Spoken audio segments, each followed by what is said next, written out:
1월 9일 목요일 아침입니다. 하나님의 크신 은혜와 평안이 이글스필드 교회 모든 성도님들과 함께 하시기를 소망합니다. 오늘 우리에게 주신 하나님의 말씀은 여호수아 7장 1절에서 15절까지의 말씀입니다. 이스라엘 자손들이 온전히 바친 물건으로 말미암아 범죄하였으니 이는 유다 지파 세라의 증손 삽디의 손자 갈미의 아들 아간이 온전히 바친 물건을 가졌음이라. 여호와께서 이스라엘 자손들에게 진노하시니라. 여호수아가 여리고에서 사람을 베델 동쪽 베다웬 곁에 있는 아이로 보내며 그들에게 말하여 이르되 올라가서 그 땅을 정탐하라 하매 그 사람들이 올라가서 아이를 정탐하고 여호수아에게로 돌아와 그에게 이르되 백성을 다 올라가게 하지 말고 2-3천 명만 올라가서 아이를 치게 하소서. 그들은 소수이니 모든 백성을 그리로 보내어 수고롭게 하지 마소서 하므로 백성 중 3천 명쯤 그리로 올라갔다가 아이 사람 앞에서 도망하니 아이 사람이 그들을 36명쯤 쳐 죽이고 성문 앞에서부터 스바림까지 쫓아가 내려가는 비탈에서 쳤으므로 백성의 마음이 녹아 물같이 된지라. 여호수아가 옷을 찢고 이스라엘 장로들과 함께 여호와의 궤 앞에서 땅에 엎드려 머리에 티끌을 뒤집어 쓰고 저물도록 있다가 이르되 슬프도소이다. 주 여호와여, 어찌하여 이 백성을 인도하여 요단을 건너게 하시고 우리를 아모리 사람의 손에 넘겨 멸망시키려 하셨나이까. 우리가 요단 저쪽을 만족하게 여겨 거주하였다면 좋을 뻔하였나이다. 주여, 이스라엘이 그의 원수들 앞에서 돌아섰으니 내가 무슨 말을 하오리이까. 가나안 사람과 이 땅의 모든 사람들이 듣고 우리를 둘러싸고 우리 이름을 세상에서 끊으리니 주의 크신 이름을 위하여 어떻게 하시려 하나이까 하니 여호와께서 여호수아에게 이르시되 일어나라. 어찌하여 이렇게 엎드렸느냐. 이스라엘이 범죄하여 내가 그들에게 명령한 나의 언약을 어겼으며 또한 그들이 온전히 바친 물건을 가져가고 도둑질하며 속이고 그것을 그들의 물건들 가운데에 두었느니라. 그러므로 이스라엘 자손들이 그들의 원수 앞에 능히 맞서지 못하고 그 앞에서 돌아섰나니 이는 그들도 온전히 바친 것이 됨이라. 그 온전히 바친 물건을 너희 중에서 멸하지 아니하면 내가 다시는 너희와 함께 있지 아니하리라. 너는 일어나서 백성을 거룩하게 하여 이르기를 너희는 내일을 위하여 스스로 거룩하게 하라. 이스라엘의 하나님 여호와의 말씀에 이스라엘아, 너희 가운데에 온전히 바친 물건이 있나니 너희가 그 온전히 바친 물건을 너희 가운데에서 제하기까지는 내 원수들 앞에 능히 맞서지 못하리라. 너희는 아침에 너희의 지파대로 가까이 나아오라. 여호와께 뽑히는 그 지파는 그 족속대로 가까이 나아올 것이요 여호와께 뽑히는 족속은 그 가족대로 가까이 나아올 것이요 여호와께 뽑히는 그 가족은 그 남자들이 가까이 나아올 것이며 온전히 바친 물건을 가진 자로 뽑힌 자를 불사르되 그와 그의 모든 소유를 그리하라. 이는 여호와의 언약을 어기고 이스라엘 가운데에서 망령된 일을 행하였음이라 하셨다 하라. 아멘. 어제 본문이었던 여호수아 6장에서 이스라엘 백성들은 여리고 성을 정복하는 데 성공하였습니다. 하나님께서 약속하신 가나안 땅에 들어갔던 이스라엘 백성들은 첫 번째로 치렀던 전쟁에서 압도적인 승리를 거두었습니다. 하나님의 말씀을 듣고 그 말씀에 순종했던 이스라엘 백성들은 7일 동안 여리고성 주변을 행진하였고 나팔을 불고 큰 소리로 외쳤습니다. 그때 여리고 성이 무너져 내리는 기적이 일어났습니다. 이스라엘 백성들은 하나님의 도우심과 은혜를 다시 한번 경험하며 값진 승리를 맛보았습니다. 이제 더 이상 가나안 백성들은 두려움의 대상이 아니었습니다. 하나님께서 함께 계시면 어디든지 앞으로 나아가서 승리할 수 있을 것이라는 믿음과 자신감이 생겼습니다. 여호수아는 지체하지 않고 다음 목적지로 아이라는 이름의 성읍을 선택하였습니다. 아이는 여리고에서 베델로 가는 길목에 있었기 때문에 지리적으로 중요한 요충지였습니다. 아이성을 선택했던 여호수아의 안목이 타당하게 보입니다. 여호수아는 여리고 성에 정탐꾼들을 보냈던 것처럼 이번에도 아이성에 정탐꾼들을 보내서 그곳 상황을 살펴보게 하였습니다. 아이성을 살펴본 정탐꾼들은 여호수아에게 돌아와서 낙관적인 내용을 보고하였습니다. 아이는 작은 성읍이기 때문에 손쉽게 정복할 수 있을 것 같다는 내용이었습니다. 모든 백성이 수고롭게 다 갈 필요가 없고 2, 3천 명만 올라가서 싸워도 충분히 이길 수 있다고 말하며 자신감을 드러냈습니다. 모든 일이 순조롭게 진행되는 것처럼 보였습니다.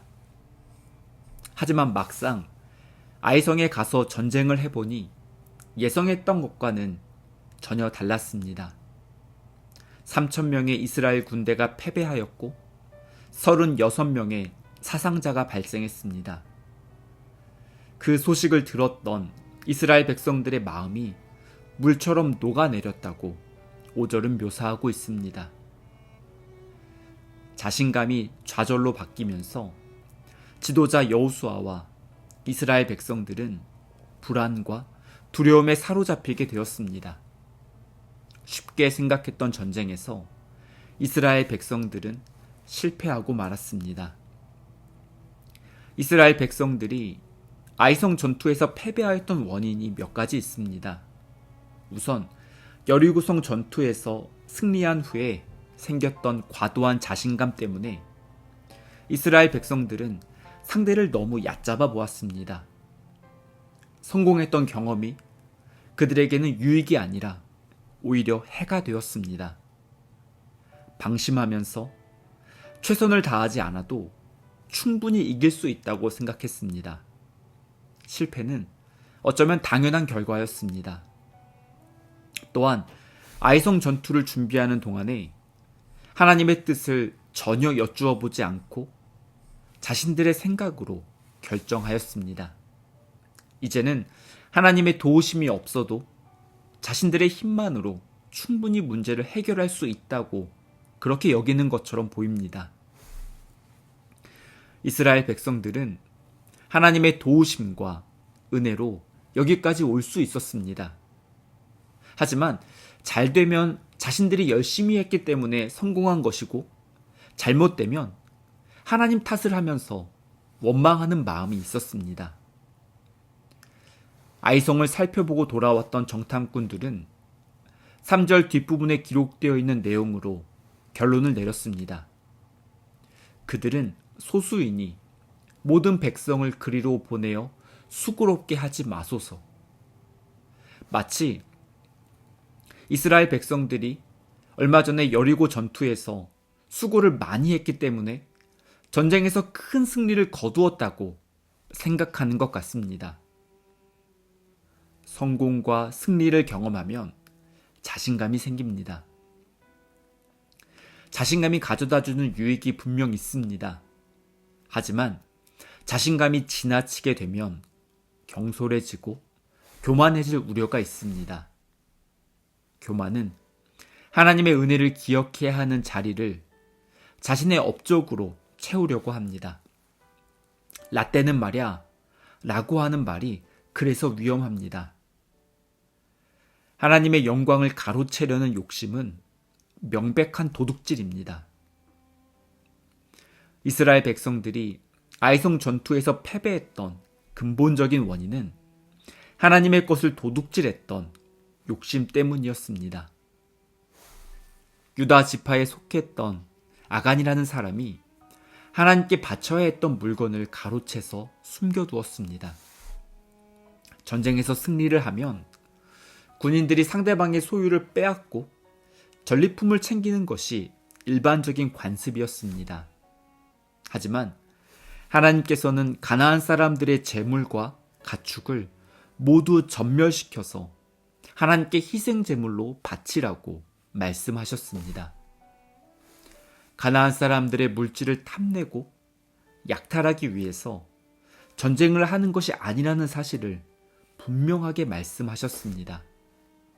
하지만 아간은 하나님의 말씀을 거역하였고 하나님의 것을 도둑질하였습니다. 한 사람의 불순종이었지만 오늘 본문 1절은 이스라엘 공동체의 잘못이었다고 말씀합니다. 탐욕을 억누르지 못하고 하나님의 것을 도둑질했던 이스라엘 백성들은 엄청난 대가를 치러야 했습니다.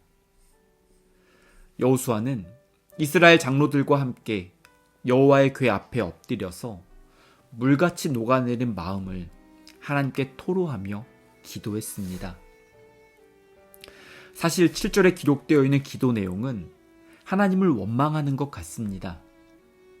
하나님께서 왜 이스라엘 백성들을 요단강을 건너게 인도하셔서 여기서 죽음을 당하도록 내버려 두시냐고 말하며 하나님께 원망하였습니다. 만약 이스라엘 백성들이 여리고 전투에서 패배하였다면 여호수아가 이렇게 불평하는 것이 어느 정도 일리가 있을 것 같습니다.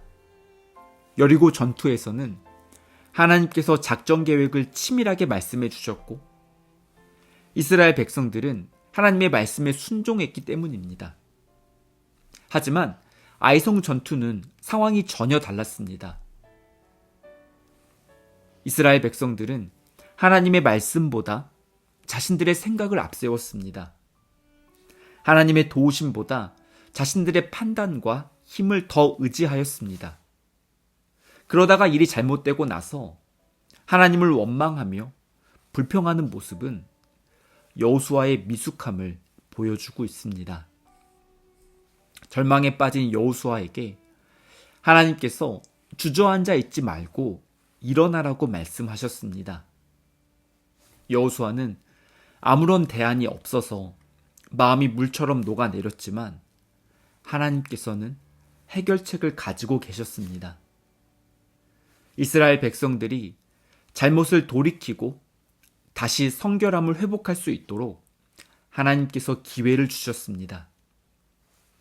성공은 자신감을 가져다 주었지만 이스라엘 백성들은 성공 때문에 하나님과 멀어지게 되었습니다.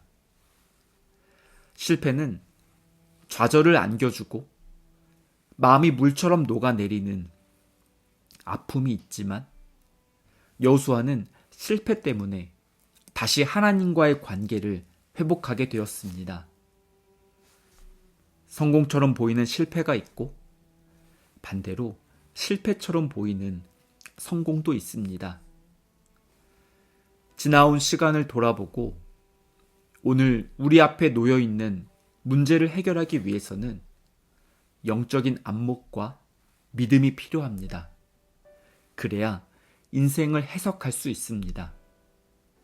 어제도, 오늘도, 그리고 내일도 하나님께서 모든 성도님들의 길을 인도하시는 줄 믿습니다. 하나님의 은혜를 발견하고 하나님과의 관계가 회복되는 복된 하루가 되기를 간절히 소망합니다. 함께 기도하시겠습니다. 하나님 아버지, 하나님의 은혜를 너무나 쉽게 잊어버리고 하나님보다 앞서려고 하는 모습이 저희들에게도 있습니다. 그러다가 일이 잘못되면 하나님을 원망하고 불평하였던 저희들을 용서하여 주시고 긍휼히 여겨 주시옵소서. 허탄한 것으로 저희들의 욕심을 채우지 않고 일용할 양식을 공급해 주시는 하나님을 신뢰하는 믿음을 회복시켜 주시옵소서. 불안하고 두려운 마음이 저희들에게 있습니다. 실패와 좌절을 겪으며 마음이 물처럼 녹아내린 성도들이 있습니다. 하나님, 저희들을 긍휼히 여겨 주시옵소서. 실패처럼 보이는 아픔과 절망이 찾아올 때 하나님 앞에 다시 나아가서 하나님과의 관계를 회복할 수 있도록 인도하여 주시옵소서. 저희들은 아무런 대안이 없어서 한숨만 쉬고 있지만 하나님께서 길을 만드시고 인도해 주실 줄 믿습니다. 성공처럼 보이는 달콤한 기쁨에 마음을 빼앗기지 않고 하나님의 영광을 도둑질하지 않도록 저희들의 마음을 지켜 주시옵소서. 이 모든 말씀 그리스도이신 예수님의 이름으로 기도드립니다. 아멘. 계속해서 각자 기도하시고 오늘도 주님과 함께 동행하는 귀한 은혜가 넘쳐나기를 소원하고 축복합니다.